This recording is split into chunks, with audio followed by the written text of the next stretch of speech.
Good morning! Umagang-umaga, busy tayo sa pag-print nitong mga resume ng mga estudyante.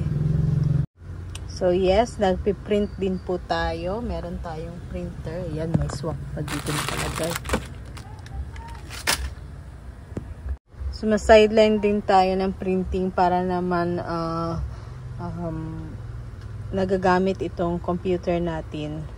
Napagkakakitaan din natin itong computer natin. So, malakas dito yung printing dahil malapit kami sa school. Dalawang high school kami malapit dito. So, eto rin.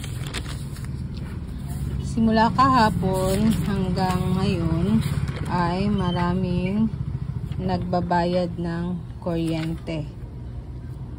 So, ilan na yung nabayad ko? Yung charge natin sa kuryente is 30 pesos. Kumuha lang talaga ako ng pamasahe sa kanila. Ito sa kuryente to mga kasariya. And marami tayong iba't ibang record book. Ito naman yung sa GCash natin. Dito natin nilalagay yung sa GCash. Nilalagay natin ang date, yung transaction, cash in ba or cash out. Tapos yung name ng GCash. And dito yung reference o yung number kung anong number yung ika-cash in. Then, dito yung amount. Then, dito yung charges namin. So, sa 4K, guys, ay 40 pesos yung tawag yan, yung charge natin. Papakita ko sa inyo yung March 1.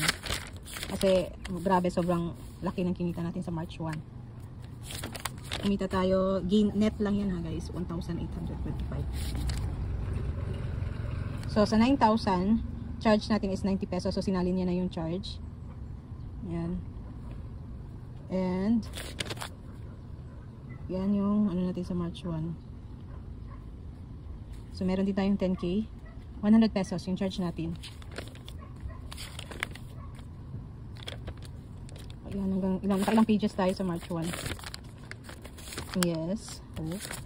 So, 1, 2, 3, 4.